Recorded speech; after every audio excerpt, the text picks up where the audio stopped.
plain of Marathon in eastern Greece, a battle rages that will alter the course of Western civilization. On one side, the army of the Persian Empire, the most powerful fighting force in the world. On the other side, the army of Athens, half its size, led by the famed Greek general Miltiades. This is a battle of military brilliance in the face of overwhelming odds. A battle for the future of Greece and for the supremacy of the ancient world. Two civilizations are about to collide. East meets West on the plains of Marathon.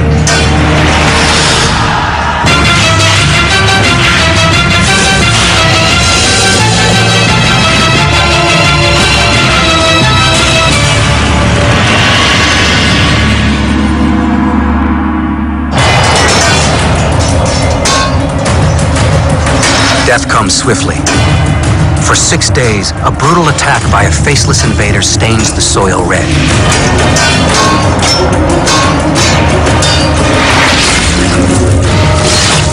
Those not butchered are enslaved.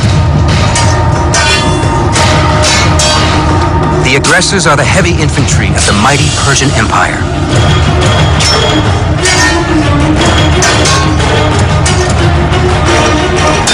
They are called immortals.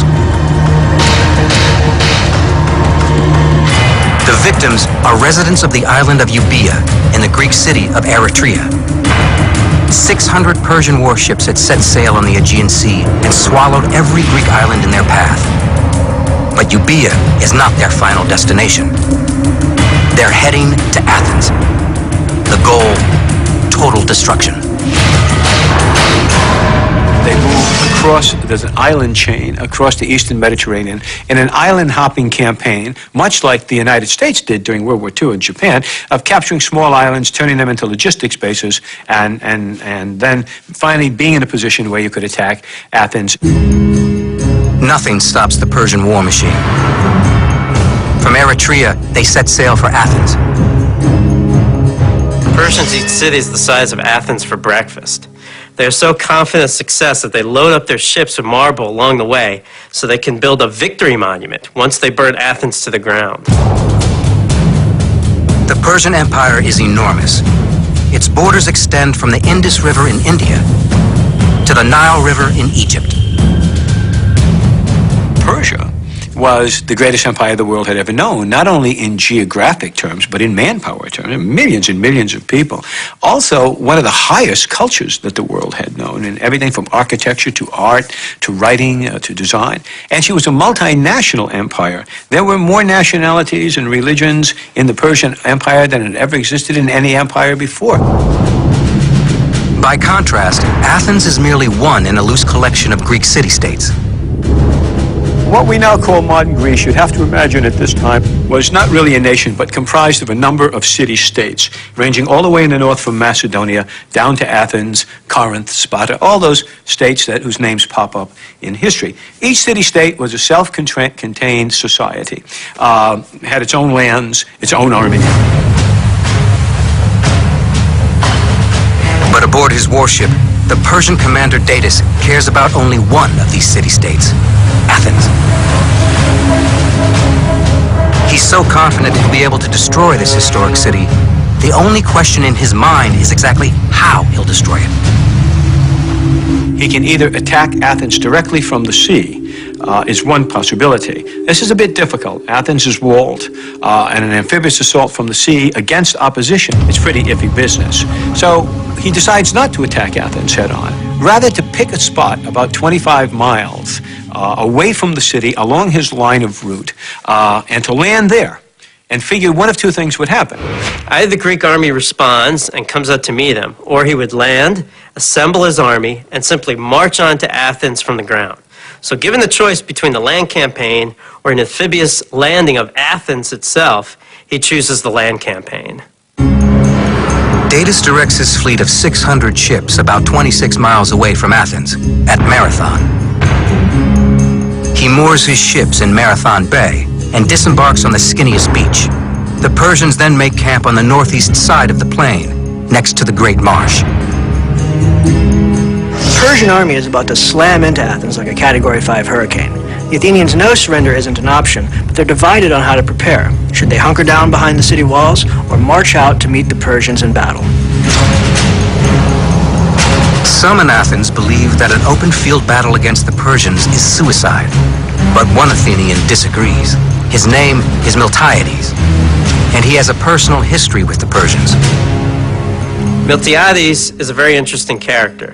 He comes from a prominent family in Athens, and when he's about 35, he takes over a Greek colony in Ionia on the edge of the Persian Empire. He rules there as a tyrant. This makes him very unpopular in Athens. In the late 6th century BC, Miltiades' home on the Hellespont Peninsula is engulfed by the expanding Persian Empire. He's forced into military service. Now wielding a Persian sword, he must fight along his conquerors. The Persians soon spread north, cross the Danube River, and invade Scythia, modern-day Eastern Europe and Asia. Miltiades was in charge of guarding the bridges across the Danube over which the Persian army had come in order to go into Scythia and prosecute the campaign. Finally, after 3 long years in Scythia, Miltiades decided he'd had enough. Miltiades had never been a big fan of the Persians, and he tried to get other Greek generals to agree that what we ought to do is burn the bridges behind Darius and his army and let them die of starvation or be killed by the Scythians. Other Greeks would not go along with it, but it was Miltiades' idea, and that was picked up by Persian intelligence. So Persian intelligence were not very happy with Miltiades, as you might expect. Miltiades flees to Athens, but he's not welcome there either. The people of Athens still remember Miltiades as a tyrant and lock him up at the first chance they get. 3 years after his arrival in Athens, Miltiades faces the death sentence for tyranny, but he's got an ace in the hole. He knows the Persian game.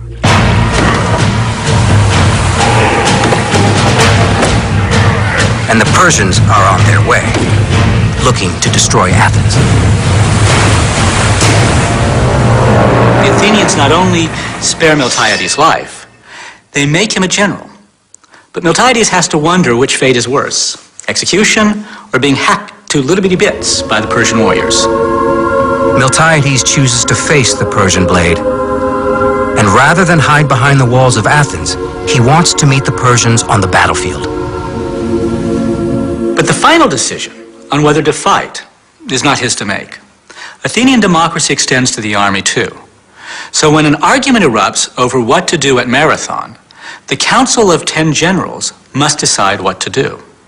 Attack now, or retreat and try to get help from other Greek city-states. The vote is 5-5. The tie-breaking vote falls to a man named Callimachus. He is the polemarch. It's a ceremonial position in the Athenian army. Miltiades makes an impassioned case to Callimachus, saying, "It's up to you whether Athens is reduced to slavery or rises to become the greatest of all the Greek city-states." He explains that failure to fight now will shatter the democracy along factional lines and make them easy prey for the Persians. Callimachus is convinced, and he votes to attack. Miltiades gets his war. He leads the entire Athenian army, roughly 10,000 strong, 26 miles east to the plains of Marathon. The odds are overwhelmingly against Miltiades. The Persian force is colossal. More than twice the Athenian size. 20,000 infantry, 3,000 archers, 2,000 cavalry. Miltiades takes a look at the situation and realizes immediately he's severely outnumbered. He's not only outnumbered, he's outgunned in the sense that there are fairly substantial archer and cavalry contingents. Even if the Athenians can hold back the Persian infantry, they have no way to counter the Persian war horses. It's a massive mismatch. cavalry is one of the keys to Persian military success. They were one of the first armies to fully integrate horses and heavy infantry for a devastating 1-2 punch, and funnel their enemies into the chomping jaws of their main infantry lines. Miltiades is outnumbered and outgunned. The Athenians have never faced a force like this before. But they have cut their teeth on some of the greatest warriors of the ancient world. For centuries, these two Greek city-states shed each other's blood.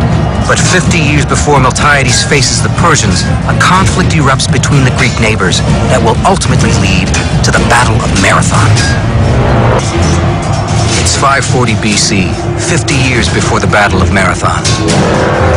Two Greek city-states, Athens and Sparta, attack each other on the open battlefield. The rivalry between Athens and Sparta is kind of like Michigan versus Ohio State, except with spears. They constantly seek any advantage they can over one another. While most of their battles are, provincial squabbles, one of them gets the Persians involved and eventually leads to the Battle of Marathon. Athens is known as the birthplace of democracy. Sparta, their neighbor to the west, couldn't be more different. Imagine that the U.S. Marines had their own country. That's Sparta. They train constantly, weapons, tactics, armor. It's pretty much all they do. Now, the Athenian-Spartan relationship is very bipolar. Sometimes they help each other, sometimes they fight. At the time, Athens is ruled by a man named Hippias. He is, however, wildly unpopular with the Athenian aristocrats. So they plot a coup and overthrow Hippias with the help of some unlikely allies, the Spartans. Now, the problem with the Spartans helping you is that they wouldn't go home. And that was the problem that the Athenians had, was how to get rid of the Spartans. Well, they rose in revolt and drove the Spartans out of Athens. And it was that period about 540 BC, which was the beginning of Athenian democracy at about this time. The problem was this. Inevitably, one would expect the Spartans to counterattack. Athens believes they need an ally to defend themselves against Sparta. They turn to the Persian Empire. So that's one of the first examples in Greek history of a smaller state trying to ally itself with a larger state, in this case the Persian Empire, in order to protect itself from aggression of another state, in this case Sparta. Athens sends an envoy to the Persian province of Ionia, now modern-day Turkey. At the court of the Persian governor, the envoy asks for Persia's help against Sparta. The Persian governor agrees, but on one condition. The Athenians must make a sacred offer of earth and water. The trouble is, the Athenians don't really understand what the offer of earth and water means. They think they're signing a treaty, just like the treaties they've made in the past with other Greek city-states. But to the Persians, accepting earth and water means they own Athens. It has become their colony. Without understanding what they're really doing, the envoys submit to Persian rule. All of Athens will pay dearly for this mistake. It made no sense to the rational Greeks. I mean, these are the people who invented logic, mathematics, and philosophy. For them, it was just a silly little ritual that really meant nothing. Now, the problem then is the same problem now. When you have two cultures reaching an agreement, sometimes that agreement means different things to each party because the cultural context in which it occurs is different. Athens secures the promise of Persian protection, but Sparta attacks so quickly, Athens has no time to call on her new ally. Determined to keep their new democracy, Athenians fight more ferociously than ever. They defeat the Spartan invasion on their own. Now, this is important because Athens had asked the Persians for help, but they don't need it. They defeated Sparta all by themselves. The Athenians now felt that the agreement they had made with the Persians was null and void, and made the terrible mistake of telling the Persians that. This infuriates the Persian emperor, Darius I. It amounted, in the Persian view, to little more than an open revolt, and Darius resolved that he was going to bring Athens to heel. The Persians send heralds to Athens and demand payment of customary taxes. The Athenians throw them into a pit to die. Athens has spit in the face of the world's most powerful empire.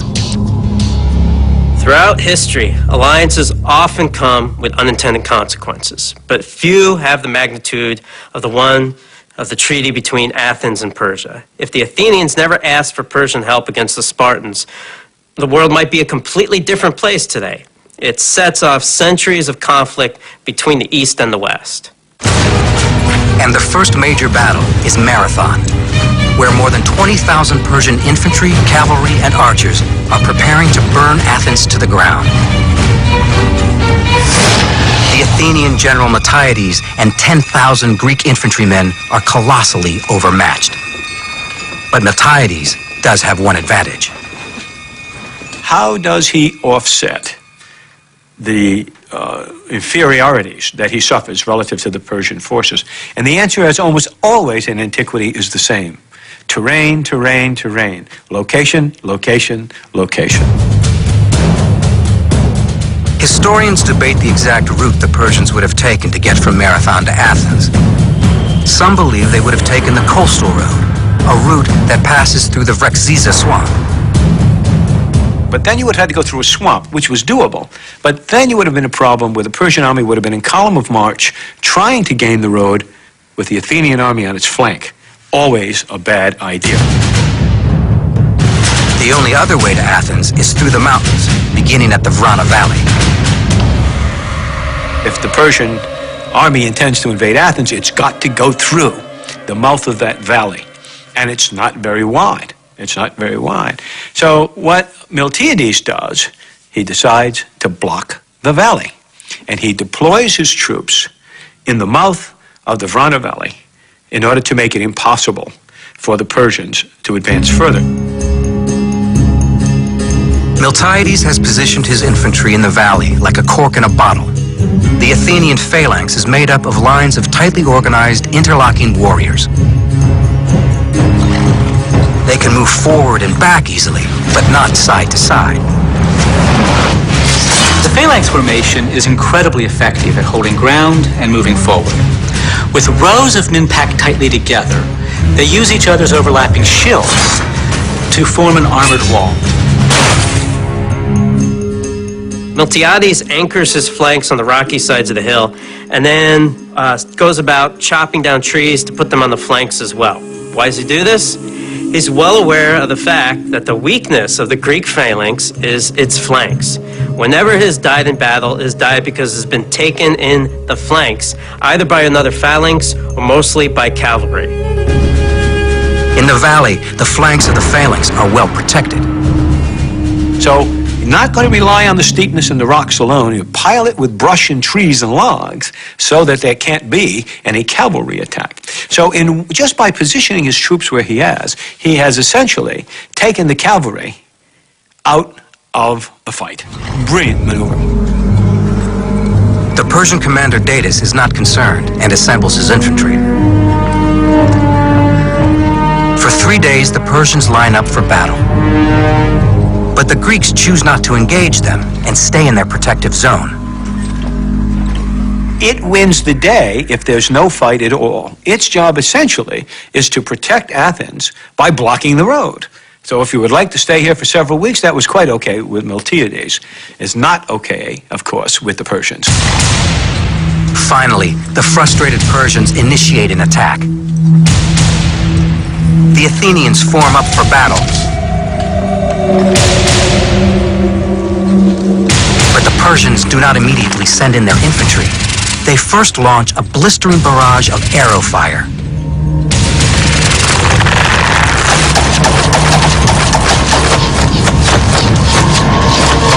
Under a tidal wave of missiles, there is nowhere for the Athenians to hide.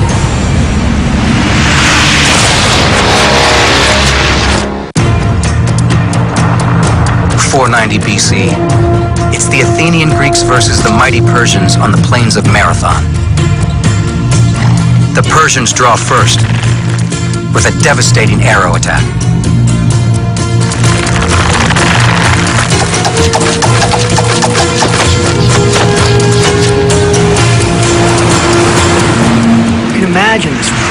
missiles, literally blocking out the sun, raining down on the Athenians.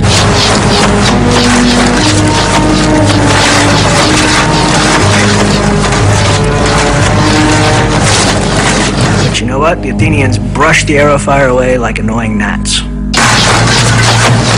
Thousands of Persian arrows, very few Athenian casualties. And despite being outnumbered 2-1, the Athenians, led by General Miltiades, taunt the Persians. The Persians are on a mission. Break through the wall of Greek soldiers, march to Athens, and burn the city to the ground. Exactly what happens next is up for debate. Every historian has his theory of what went down at Marathon and why. And that's because we only have one real source, the Greek historian Herodotus. The problem is that Herodotus is more like the world's first blogger than an objective historian. He blends events, myths, anecdotes, hearsay into this great story, but nobody in their right mind believes it's all true. So who attacked who first at Marathon and why? Well, from the Athenian position, there's no need to attack anyone. But Datis, the Persian commander, is itching for a fight. After the failed missile attack, there's only one thing for him to do. All that's left is a frontal assault. Now you're going to have to mix it up head-on, one-on-one.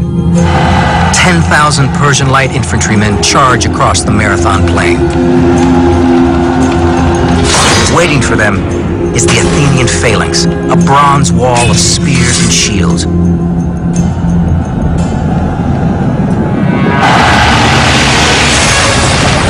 More than 1 million pounds of flesh and bone collide.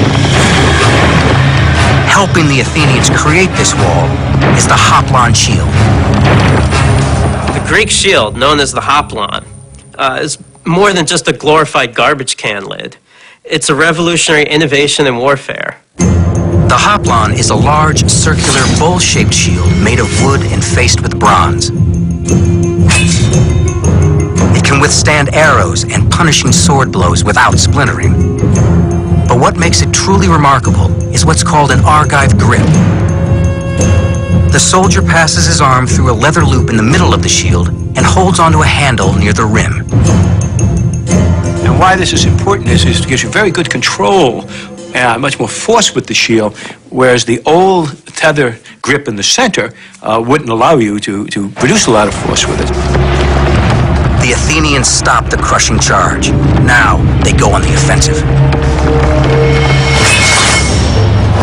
The Athenians' primary weapon is the heavy ashwood spear called the dory. 7 feet long, tipped with sharpened iron, the dory can smash through shields and armor. This spear is not thrown. It's used to stab the enemy with a gruesome thrust. In the 6th century BC, most Athenian warriors wear lightweight lamellar armor, made of bonded strips of linen and leather. Some, however, wear heavy, rigid cuirasses, bronze plates sculpted to look like a muscular torso. Bronze helmets with distinctive horsehair plumes protect their heads, while greaves protect their lower legs. In full battle gear, the hoplites are armored head to toe. The problem for the Persians at Marathon is they're up against a determined Athenian phalanx that doesn't scatter during the arrow barrage. The Persian light infantry also doesn't have their usual cavalry support. So it's just sickle swords and wicker shields against a bronze wall of Athenians. The Persian commander Datis sends in wave after wave of light infantry assaults. Each time, however, they impale themselves on the solid Athenian wall of spears. The Persians are unrelenting. Defeat is not an option. The issue of imperial prestige is at stake. I mean, what in all hell's name could possibly have motivated this pipsqueak of a nation, this backwater, to insult the largest empire on earth? For the Persians, Marathon is about more than just a broken treaty. It's also punishment for Athens' support of a revolution against Persia 10 years earlier in nearby Ionia. Once an Athenian Greek colony, Ionia was absorbed as a province by the Persian Empire in 540 BC. But 40 years later, in 500 BC, a local tyrant incited a revolution. The people of Ionia then asked Athens for help. Athens was seen by her colonies as the kind of the mother country. And my guess, Athens considered herself the mother country. And so when her colonies asked for help, she sent troops. It was a mistake of the first order, to be sure, but that's probably what motivated. Certainly it could not possibly be justified on the grounds of rational self-interest. The Athenians were joined by a force from Erέτria in nearby Euboea. They sailed across the Aegean to Ionia and stormed the capital of Sardis. It is another Athenian slap in the face the Persians will never forget.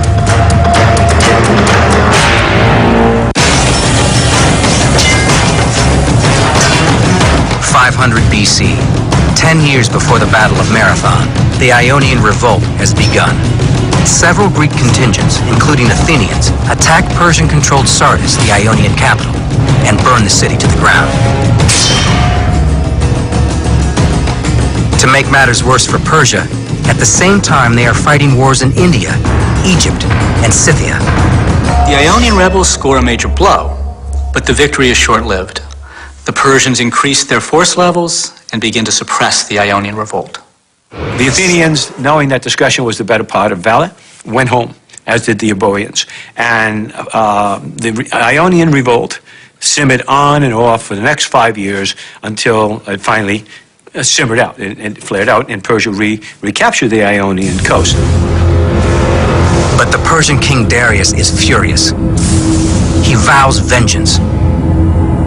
Darius calls upon his God to grant him vengeance against the Athenians. He even makes a servant come up to him 3 times every night during dinner and whisper in his ear, "Sire, remember the Athenians." So even while he's dealing with Egypt and wars in India and Scythia, Athenian payback is always on his mind. King Darius attempts to exact revenge on the Athenians in 490 BC at Marathon.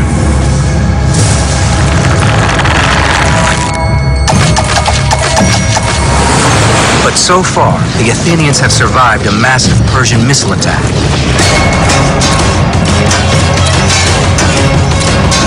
And now they are holding fast against the Persian light infantry. General Miltiades has brilliantly positioned his defensive force. The Greek heavy infantry phalanxes are jammed in a narrow opening between the mountains, blocking the path to Athens. The Persians had chosen the battlefield, okay, by landing at Marathon, but the Athenians had chosen the terrain by using it to maximum advantage. And it's an old trick. But an effective one, as the Persian light infantry doesn't even dent the Athenian wall.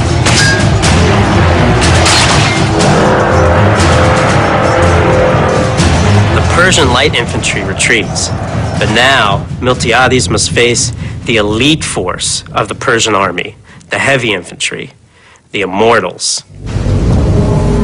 The legendary Immortals are the stormtroopers of the Persian Empire. Faceless, they march into battle in complete silence. They are the Athenians' worst nightmare. In addition to their brutal killing ability, the presence of the Immortals forces Miltiades to change his tactics. Miltiades, although he has prepared the battlefield expertly and to give him every advantage, still suffers from a great disadvantage. And that is the area in which he occupies, although it's relatively narrow, okay, is still wider than he has sufficient troops to cover. What he does is he weakens his center and moves the additional troops out. So that when you look at the deployment of the Athenian force, you're looking at a force that is relatively thin in the center, but has heavy phalanxes on either side. Weakening the center of his phalanx is a huge gamble. But then Miltiades rolls the dice again. He advances his line out of the protective valley. If he stays where he is, he knows that when the center gets hit, it's going to flex in. The problem when it flexes in, if he stays where he is there's not enough room for his heavy phalanxes on the end to maneuver inward. There's not enough room. They're jammed up against the terrain. So he has a very, very delicate tactical problem, and it's this. Miltiades must move his troops far enough to be able to extend his line so the phalanxes can maneuver. The trick is, how far can Miltiades move out from the valley? If he doesn't come out far enough, his flanks can't maneuver. If he comes out too far, the Persians can get around his flanks and surround him. And remember, all this is happening on the fly. Miltiades won't know how far is too far until it happens. The immortals close in. Miltiades needs to make his move. He orders his troops to redeploy. Herodotus tells us that Marathon is the first time the Greek hoplites ever ran into battle. And the reason they'd never done it before is that it's exhausting. The Greeks wear all this heavy armor and carry long spears. So running just wastes a lot of energy. The other problem with running is the tight phalanx formation itself. Their strength lies in their unit cohesion. If that breaks apart as they advance, they're immediately vulnerable. My guess is that Herodotus is describing a redeployment at the run, not a movement to contact at the run. At a given signal, everybody moved in as close to format as they could, moved out to 200 yards, stopped, and then reformed very quickly, so that by the time actual contact occurred with the Persians, okay, the units were once more disciplined, ranks were dressed, ready to receive the charge.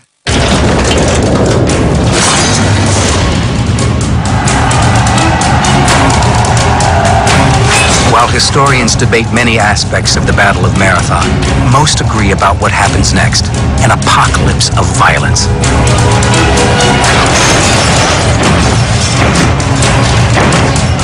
The armies collide in a horrifying maelstrom of bronze and blood.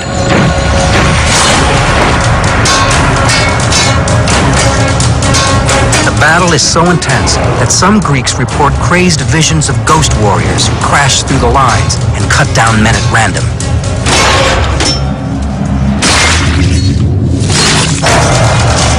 But the reality is just as terrifying. The Persians surge forward and the Athenians are beaten back. The weak center can't withstand the Persian attack. It's about to break. It's getting pushed back, back, back towards the valley. The hoplite dam is about to burst, and it looks like Athens is doomed. Miltiades' center is on the brink of collapse, but at the flanks, it's a different story. The normal tactics for the Persian infantry would have been to put the strongest units in the middle and the weaker units on the wings. This is because the wings are usually supported by cavalry. Now Miltiades would know this, and it may be why he bolsters his own forces on the flanks. With the Persian cavalry rendered ineffective by the terrain, the Athenians are able to chop down the weakened Persian flanks. The center of the Athenian line continues to be pushed back, while the flanks hold strong. And Herodotus tells us that just before the center broke, they were rallied by their officers to find new courage and actually counterattacked.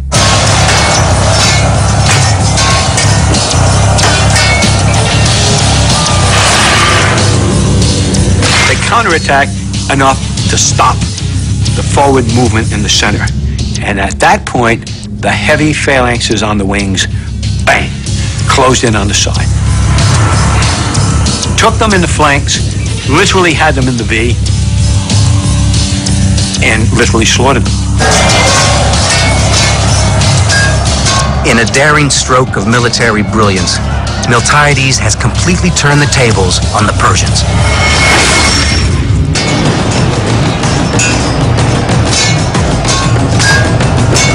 The Battle of Marathon has become a Persian bloodbath.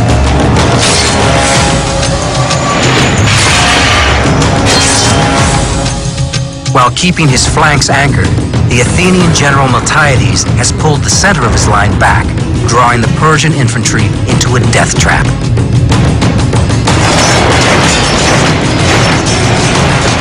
Hemmed in and on three sides, the Persians can't maneuver. They panic. One of the reasons for their panic probably was something caused by the fog of war, and by something that happens to men in battle no matter how well they are trained or how well you are disciplined. Every now and again, the disease of fear gets into your soul. And when that happens, and panic gets into your ranks, it's done. You can't stop it, no matter how disciplined you are, how controlled you are. More than 6,000 Persians perish, while the Athenians lose fewer than 200.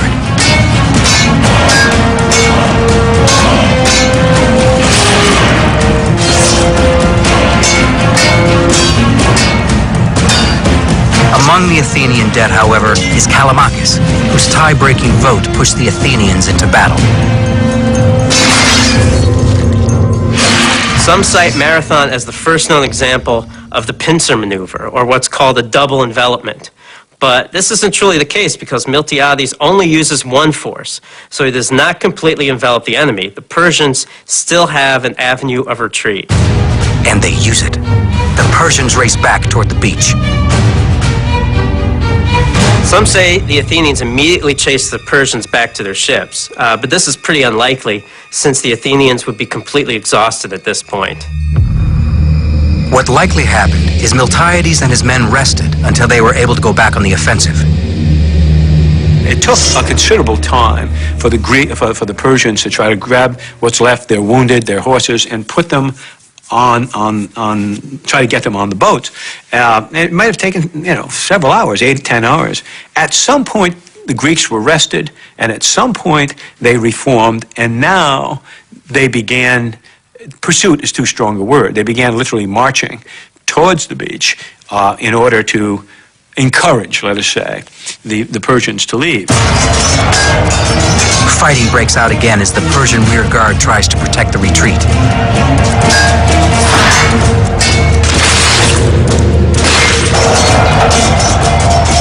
Athenians butcher them and capture 7 of the fleeting boats.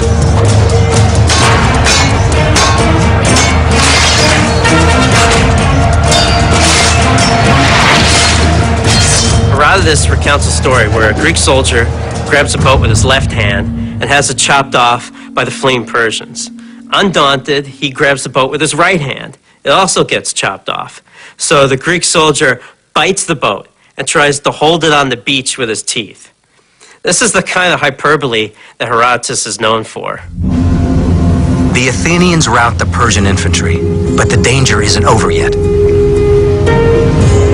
The Persians aren't sailing back to Asia. They're heading straight for Athens. Miltiades sends a Greek messenger from Marathon to Athens with news of the victory. The Athenian runs the 26 miles from Marathon to Athens, runs into the town square, yells up his hands, Nike, which means victory, and drops dead, probably of a heart attack or a stroke. And this is where we get the phrase, to run a marathon. 26 miles, the distance from Marathon to Athens.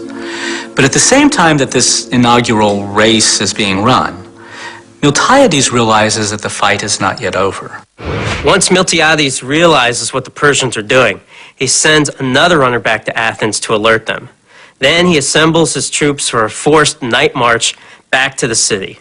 It's hard to imagine how tired these infantry guys are at this point, but if they hope to save Athens, they have to keep going.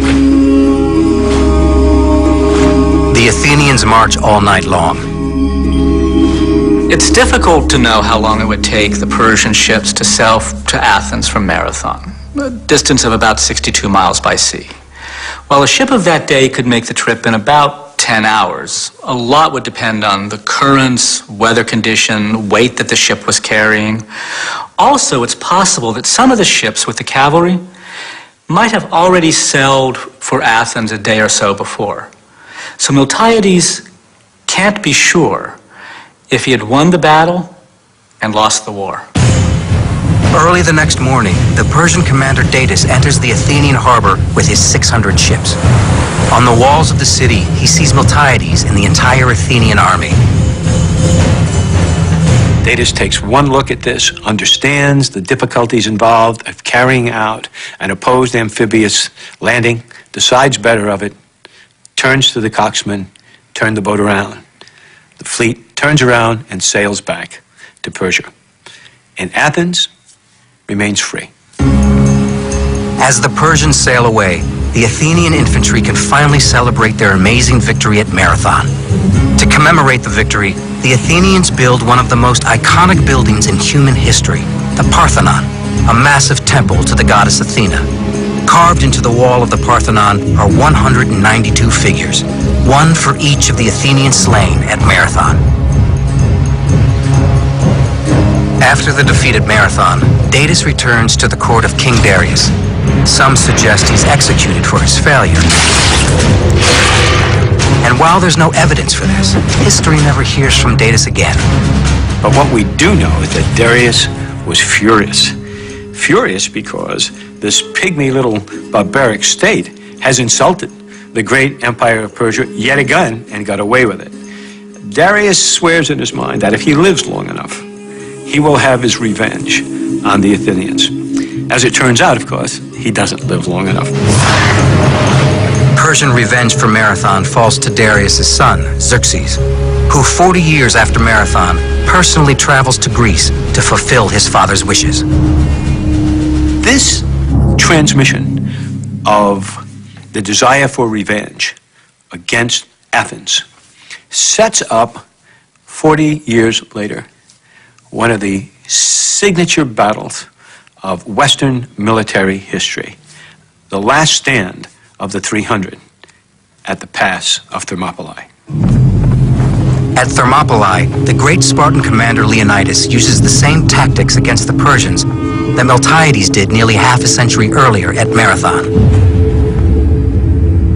Marathon itself is one of those moments that is defining in Western history. In fact, it defines what it is to be Western and Greek over against Persian and Eastern. It's not the end of the story. In fact, it's just the beginning of the story. The Battle of Marathon tells the ancient world that Persia isn't invincible. It serves as a battle cry for future rebellions throughout the empire. Greece and Persia will continue to clash on and off for the next 100 years.